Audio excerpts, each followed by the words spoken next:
Tú me indicas cuando... Listo. Listo. Muy bien, comenzamos. Buenas tardes, profesora y compañeros. Nosotros somos el equipo número 1 y estamos encargados de presentar el tema de Ius Naturalismo. El equipo está encargado por los compañeros Aguiñaga Ramírez Gilberto Antonio, Jiménez Meléndez Eduardo y su servidora, Sánchez Rodríguez Paula Josefina. Bueno, podemos hablar que el Ius Naturalismo, en su introducción, todas las sociedades requieren mecanismos para regular la conducta de los miembros de la sociedad con el fin de lograr la estabilidad y la permanencia, rigiéndose por el derecho, limitando aquellos comportamientos externos que permitan asegurar la justicia y la seguridad, y lograr con ello el bien común, que es el fin social de mayor trascendencia. Sin embargo, el concepto de derecho es, sin duda alguna, la reflexión esencial que debe coronar la faena de la filosofía jurídica. De esta reflexión sobre qué es el derecho y de las respuestas a otros cuestionamientos básicos sobre cuáles son los fines que persigue y de dónde deriva la validez del mismo, se puede formar una concepción jurídico-filosófica del fenómeno o universo jurídico que después nos permitirá una más clara conceptualización del derecho. La sociedad requiere del derecho para alcanzar la justicia, la seguridad y el bien común que permite el desarrollo armonioso de la misma, convirtiéndose en estos los fines del derecho. Pero ¿de dónde surgen las directrices y principios que rigen los fines del derecho? La palabra de derecho tiene un carácter multívoco, porque tiene varias representaciones que hacen equívoco cualquier intento por definirlo. Se afirma que el término derecho se puede camuflar en tantas acepciones como circunstancias. Esta complejidad y multiplicidad de concepciones del derecho incluyen ciencia o disciplina científica, facultad o potestad prerrogativa del individuo, resultado de las fuentes formales, ideal de justicia y el sistema de normas e instituciones, y el producto social o cultural. Hay tres grandes corrientes que explican el fenómeno o universo jurídico, a saber, el iusnaturalismo, el iusformalismo y el iusrealismo. Cada una de estas secuelas tiene su propia conceptualización del derecho. ¿Qué es el iusnaturalismo? Es el derecho natural de una doctrina ética y jurídica que postula la existencia de derechos fundamentados o determinados en la naturaleza humana. Propugna la existencia de un conjunto de derechos universales, anteriores, superiores e independientes al derecho escrito, al derecho positivo y al derecho consuetudinario. Se denomina iusnaturalismo al conjunto de pensadores o de escuelas de pensamiento que inspiran en el derecho natural.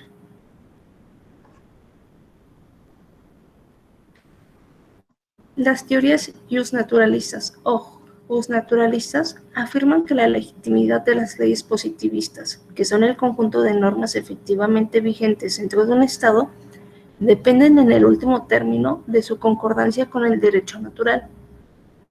Para Messner, el derecho natural contiene principios específicos, y negar esto implica entrar en contradicción con la conciencia humana. Para este, el derecho deriva de la esencia del hombre. El derecho es la suma de potestades y prerrogativas inherentes o consustanciales al ser humano. Por tanto, el derecho como objeto de estudio se reduce al derecho natural o justo que fundamenta el contenido del derecho, es decir, al derecho intrínsecamente justo, cuya validez es objetiva o material.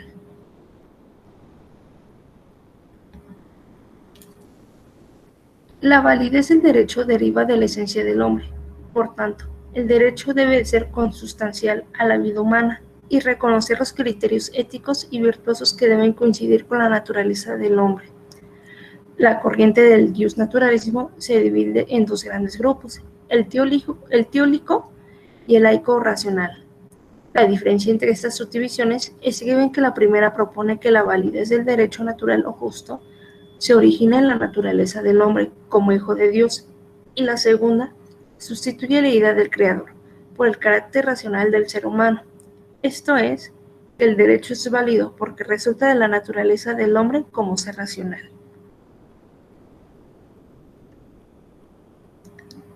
Justnaturalismo teológico. Sin lugar a dudas, la historia de Occidente está determinada en gran parte por la influencia de la cultura helénica en Roma y de la religión cristiana. Cabe recordar que en el Antiguo Testamento presenta el derecho como la voluntad de Dios y en el Nuevo Testamento consolidó la idea de que la voluntad divina era la creadora del derecho. Eduardo García Maínez señala que el pensamiento justnaturalista adquirió un matiz teológico a partir de Sócrates y Sófocles. Lo justo y lo natural no tiene fundamento en el poder ni deriva de la voluntad del legislador. No se basa en las peculiaridades o atributos de la especie humana, sino en el árbitro divino. Frente al derecho escrito, creado por los hombres, aparecen las leyes de los dioses. Las leyes humanas son perecedoras y cambiantes con validez relativa, mientras que las leyes divinas son eternas e inmutables, por lo que tienen validez absoluta. Asimismo, para Platón y Aristóteles, el derecho se basa en la idea de justicia y equidad. En el justnaturalismo teológico, la doctrina cristiana tuvo gran importancia por las aportaciones de San Agustín y de Santo Tomás de Aquino, así como por los filósofos escolásticos. Justnaturalismo laico o racional. Hugo Grocio se encargó de separar el derecho y su ciencia, de la religión y de la teología. Para ello se apoyó en la obra de los filósofos escolásticos, quienes abrieron la puerta del carácter racional del hombre como elemento fundamental del derecho. Grocio reconoció que el derecho deriva del instinto social y racional del hombre.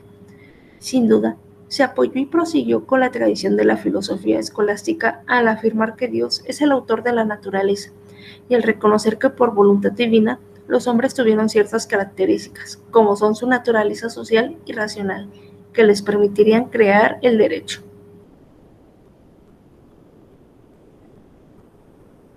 El justnaturalismo racional se identifica con el pensamiento genérico del contrato o pacto social para explicar la naturaleza y el fundamento del derecho. Por lo tanto, el derecho sí es producto de la naturaleza de las cosas, pero no deriva de la voluntad divina, sino del propio ser humano, principalmente de su carácter racional y social que lo han obligado a crear, por su voluntad y de manera artificial, un órgano que se debe encargar de proteger sus intereses, de conformidad a la naturaleza misma del ser humano, al pasar de un estado o sociedad natural a un estado o sociedad civil.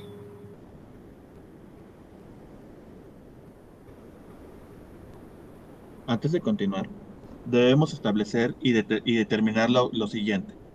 Como bien expone mi compañera Paula, el justnaturalismo establece que hay reglas universales que determinan cómo se deben normar las leyes de los hombres. Por lo tanto, para poder determinar este derecho, nosotros debemos tener en consideración las siguientes ideas de los siguientes representantes. Antes de continuar, debemos tener en consideración que la corriente justnaturalista se divide en varias etapas. En este caso, la primera etapa de la doctrina justnaturalista nos encontramos entonces con los filósofos griegos de la antigua Grecia. Para empezar, nos encontramos con Sócrates, que Sócrates, a través de la siguiente frase, existe una serie de valores superiores al hombre, como lo es la justicia. En consecuencia, el Estado aparece como una realidad natural, lo cual justifica la obediencia del mismo. Entonces, a partir de esta idea, Sócrates nos dice que más allá de la vida del hombre o de los valores, de todos aquellos reglas que pueden ponerse la sociedad, existe un principio superior que es el de la justicia. La justicia se convierte en un elemento importante por el cual, para poder proteger y poder y que haya justicia, el Estado entonces aparece como consecuencia de esto, que tiene como fin el preservar la justicia. Ahora bien, en el caso de Platón, nos indica que la verdadera ley es aquella que más se acerca a la idea de ley justa, o lo que es lo mismo, la idea de justicia. Aquí, al igual que Sócrates, Platón establece que el concepto de justicia es el principal elemento para poder determinar cuáles son las leyes y qué tipo de leyes son las que deben regir a la sociedad humana. ¿Por qué? Porque siempre y cuando una ley sea justa y se ajusta a esta idea de justicia, será una ley que sea practicada y que sea seguida. Por lo tanto, dentro de este concepto, la idea de justicia se convierte en el elemento más importante para el establecimiento de leyes y de normas dentro de una comunidad. Ahora bien, en el caso de Aristóteles, divide a la justicia en ley particular y ley común, reconociendo la existencia de las leyes según su naturaleza. Por lo tanto, Aristóteles, a partir de esta distinción, nos determina que la ley particular, en su concepción, la ley particular es la ley que determina o que rige a los hombres. Es decir, la ley particular son las condiciones, características y normas que una sociedad establece para regir la vida de su propia comunidad. Sin embargo, esta ley particular debe regirse pues, bajo la ley común. Y en este caso, la ley común son aquellas leyes supremas o aquellos valores superiores que rigen la vida de todos los hombres, sin importar la comunidad o sociedad a la cual pertenezca. Por lo tanto, reconociendo la naturaleza misma del derecho natural, nos podemos decir que, que, el, que la ley natural, o que en este caso la ley común, determina la forma en la cual la ley particular, es decir, la ley de los hombres, se va a configurar.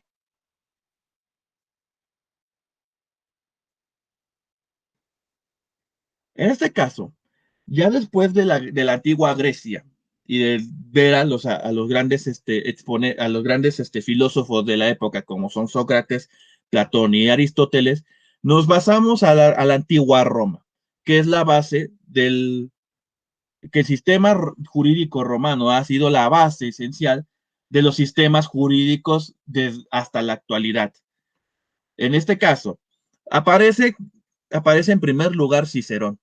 Cicerón, entonces, a partir de su objetivismo jurídico, su estoicismo y su apuesta por la naturaleza, da como resultado una concepción o una base de cómo él interpretaba el derecho mismo.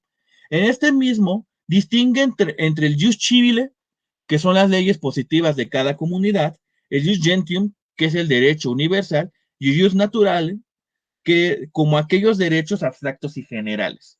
Es decir, en el caso de Cicerón, debemos establecer que, que a partir de su concepto de la naturaleza y las leyes de la naturaleza, es como la humanidad y las sociedades establecen y determinan sus propias leyes.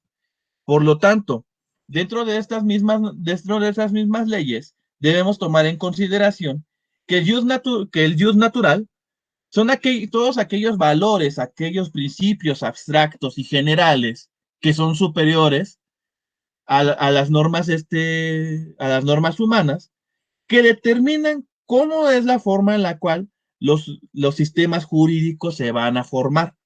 En este aspecto, del jus natural, se obtiene también el jus gentium, que es el derecho universal o el derecho que todas las personas que no forman parte únicamente de Roma van a determinar su propia normativa. Mientras que en el caso del jus civile, las leyes positivas que la propia sociedad romana establecía dentro de su sociedad se convierten en las reglas que determinan la vida en sociedad de la sociedad romana. Sin embargo, debemos tener en consideración que el jus civile y el jus gentium debían ajustarse a las reglas del jus natural, por lo cual, en este aspecto, consideramos o se considera que Cicerón determinaba que la ley natural o el jus natural o el jus natural era la base principal que determinaba la forma y los parámetros en el cual la sociedad romana conformaba su sistema jurídico. Ahora bien, en el caso de Ulpiano, él vuelve a la tricotomía de Cicerón, extendiendo el concepto de jus natural. Es decir, que a partir de las aportaciones de Cicerón del jus natural, el jus civile y el jus gentium, él establece y da una acepción más amplia de lo que es el concepto del jus natural.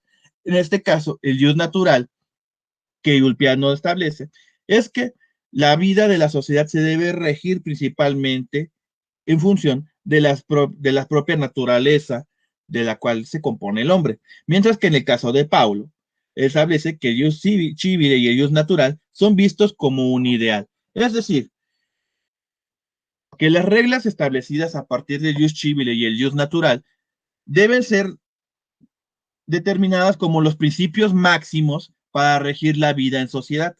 Por lo tanto, a partir de la antigua Roma, se da forma de lo que nosotros consideramos el derecho natural. Con la caída de Roma, o más bien con la caída del Imperio Romano en el siglo VI, y entrando a la cristiandad, nos encontramos con una nueva base de lo que es el derecho natural. En este caso, el derecho natural ya dejaba de ser aquellos elementos que determinaban la naturaleza propia del hombre. En este caso, San Agustín de Hipona nos expone la siguiente idea, que parte del concepto de la ley eterna, es decir, la función gobernadora del orden universal, que, pasada por el filtro de lo racional del hombre, es ley natural, y a su vez las leyes que derivan de son positivas. ¿Qué quiere decir esto?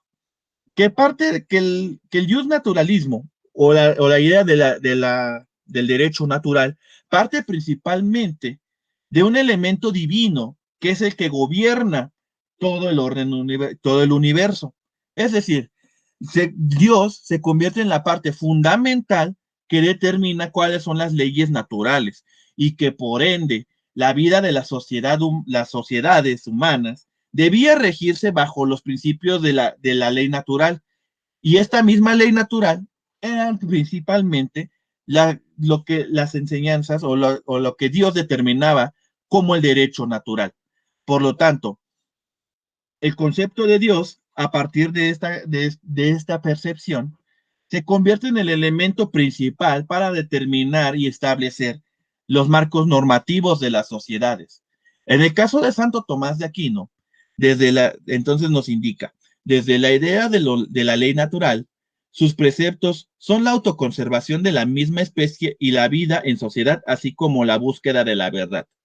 Por lo tanto, en este caso, el concepto de autoconservación de la misma especie se convierte en uno de los elementos principales que determina el cómo Dios dio forma a la vida humana y cómo a partir de esta misma determina cuál es el propósito de la humanidad, que es la autoconservación de la propia especie, y cómo a partir de estos elementos naturales o de la propia naturaleza de la misma humanidad, es como debe regirse las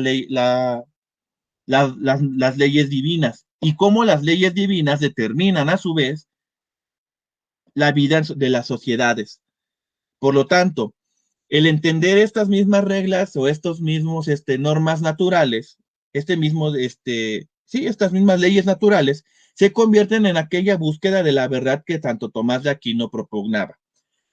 Entonces, en resumen, los escolásticos que formaban parte de esta iglesia católica, de esta iglesia cristiana católica que se estableció en Roma, determina que el derecho natural nace a partir entonces de un elemento divino como lo es Dios, y que es el propio Dios el que establece cuáles son los derechos naturales que deben servir como guía para la conformación de las normas de las sociedades humanas.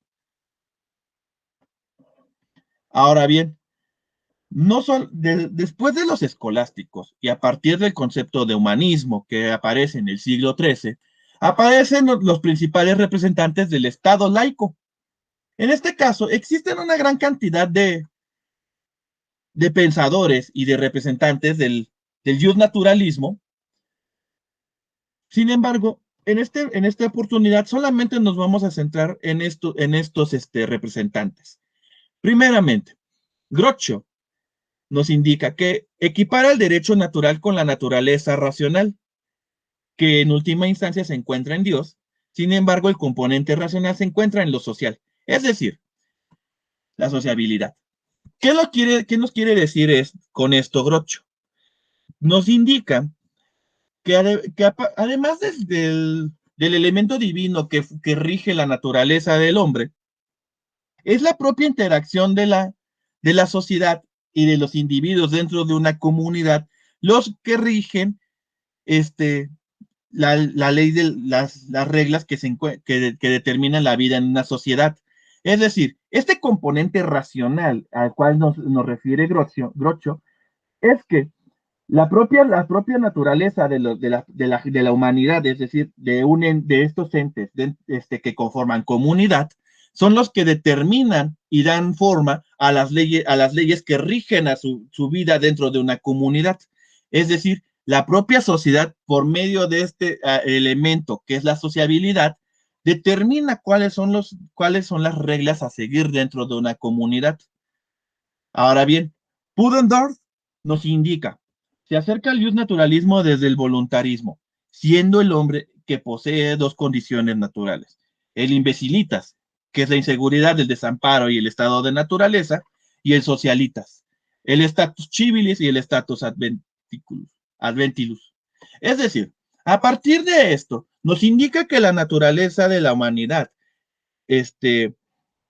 no, que el hombre por sí mismo vive principalmente con estos miedos de la inseguridad y el desamparo, y que a partir de su condición, la condición humana, que es la, la vida en sociedad y la vida de convivencia dentro de una comunidad, transforma a este individuo en un individuo socialitas, en el cual a partir de su interacción con la sociedad, adquiere el estatus de un ente civil y que a su vez es mismo estatus de ente civil y de estatus adventilus le dota de ciertos derechos y de ciertas prerrogativas que le permiten interactuar dentro de una sociedad.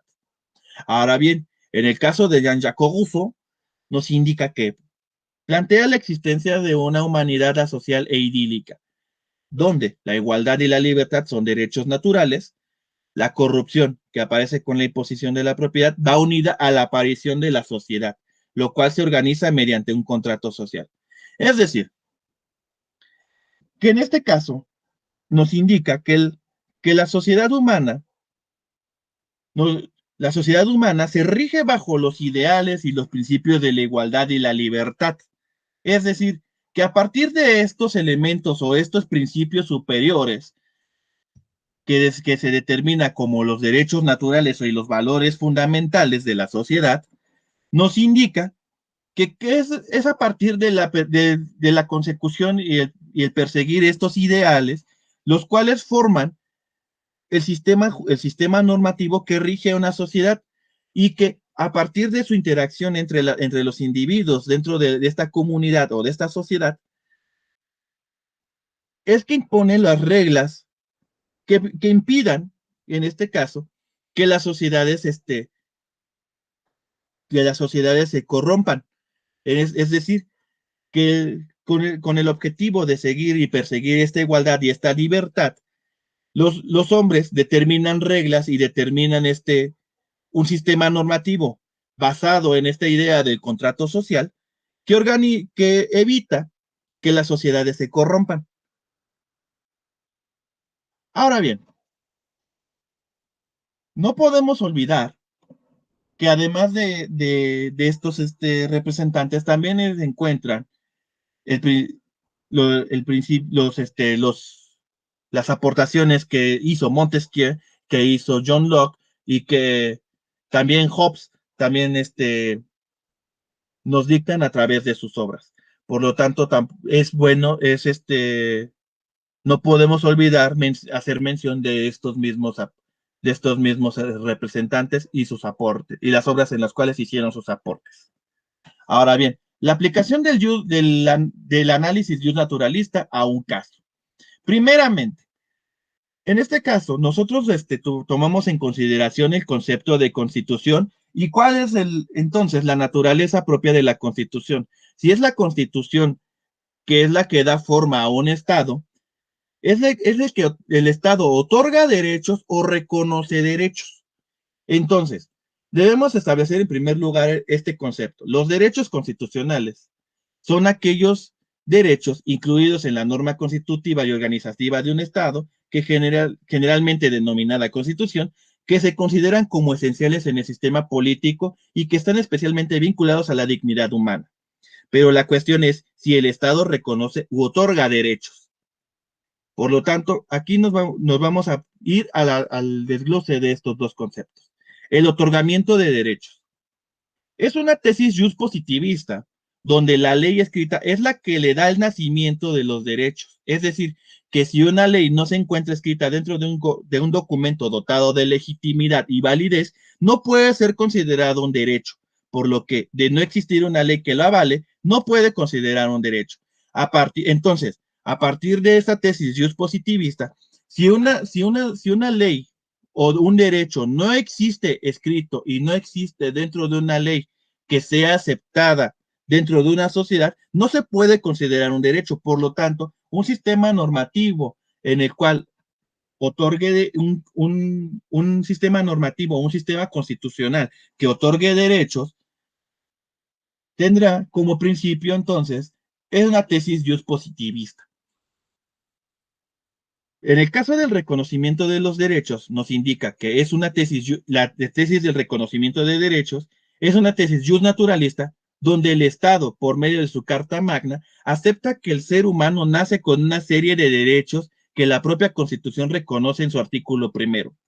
El hecho de reconocer la existencia de aquellos derechos, incluso lo que se encuentran en tratados internacionales, jurisprudencias y las constituciones locales, que son los que componen el bloque de constitucionalidad, nos remite a la idea de que existe un interés superior que va más allá de lo que se encuentra plasmado en la propia Constitución. Es decir, que a partir del reconocimiento de derechos, el propio Estado determina y acepta que las personas, simplemente por su naturaleza humana, están dotados de derechos que son superiores incluso a lo que esta misma reconoce dentro de su propio texto.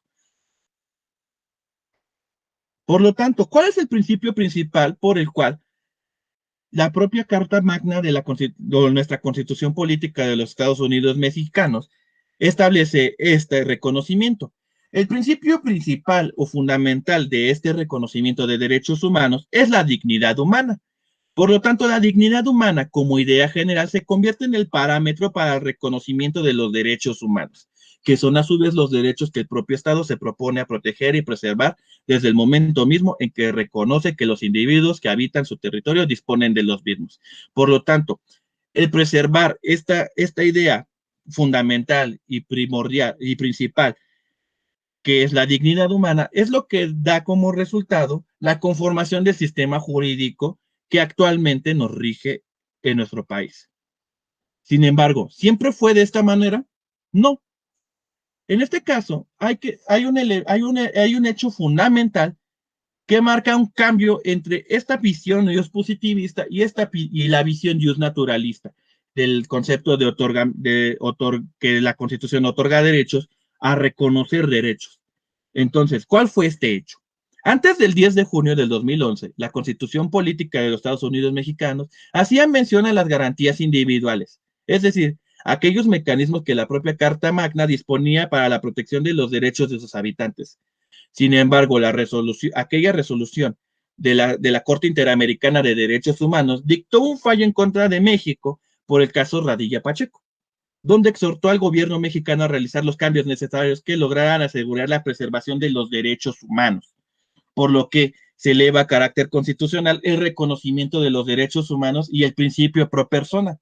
A partir de este hecho, es que la constitución misma de nuestra constitución adquiere o determina el reconocimiento de los de que determina y establece el reconocimiento de estos propios derechos de las personas como un elemento sustancial. Por lo tanto, ya no se trataba únicamente de que el Estado otorgaba ciertos derechos y ciertas libertades a las personas y que eran protegidos por medio de las garantías individuales, sino que a partir del reconocimiento de los derechos humanos y el principio pro persona, cambia esta visión y busca la forma, el Estado a través de sus propias instituciones, preservar la dignidad humana y de siempre regir su actuar en principio del beneficio de las personas, en este caso el principio pro persona. Ahora bien, en un caso actual, ¿cómo podemos determinar nosotros este hecho? Esta semana, para ser exactos, el día 4 de mayo del 2021, aproximadamente a las 10:25 horas, a las 22:25 horas, un tramo elevado de la línea dorada colapsó, dejando como resultado el fallecimiento de 25 personas que viajaban a bordo de un convoy y varias decenas de heridos. Este suceso trágico ha sido resultado de la corrupción imperante de los gobernantes. ¿Qué quiere decir esto? Que en su afán de reivindicar y de buscar la dignidad humana, la propia Constitución establece el derecho a la vida, el derecho a la integridad y el derecho a la dignidad.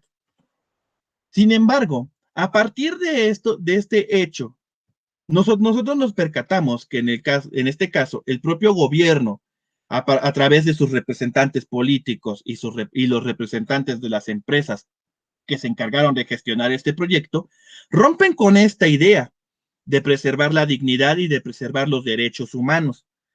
Por lo tanto, en este caso, ¿cómo la corrupción dentro de un sistema político puede generar cambios o en este caso puede generar efectos adversos dentro de una comunidad que terminan afectando directamente a los derechos de las propias personas que se supone el propio Estado debe preservar? Por lo tanto, este es un ejemplo de cómo el Estado no ha cumplido con este principio o con esta directriz de preservar la dignidad humana. ¿De acuerdo? Por lo tanto, con esto concluiríamos nuestra exposición. Entonces, ¿qué relación existe entre este suceso y el justnaturalismo? Como es el Estado el que reconoce y asume la responsabilidad de proteger los derechos humanos gracias a la Carta Magna, con este suceso se vulneran varios derechos humanos, desde el derecho a la vida, el derecho a la integridad, el derecho a la seguridad y el derecho a la dignidad. Recordemos que el Estado reconoce de los derechos inherentes de las personas y es el único ente con la capacidad de vulnerar derechos humanos, por lo que este hecho implica que no se ha cumplido con la salvaguarda de los mismos. Recordemos una cosa. En el caso de la Comisión Nacional de Derechos Humanos se establece que el único ente que es capaz de vulnerar estos mismos derechos y que esto solamente lo rige a partir de la propia Carta Magna es el propio Estado. Algunos dirán, hay personas que quebrantan estos derechos humanos. Sí, sí, en un sentido práctico, podríamos asumir que las personas también vulneran derechos humanos. Sin embargo, para este tipo de reglas, nosotros lo podemos encontrar principalmente en el derecho penal. Es decir, cuando una persona vulnera algún derecho humano, se le considera como un hecho, como una conducta penada, un acto delictivo. Por lo tanto, en el caso de que una persona vulnera algún derecho, por lo tanto, esta se debe regir y se debe calificar en función de lo que dicte el Código Penal. Por lo tanto, con esto concluiríamos nuestra participación del día de hoy.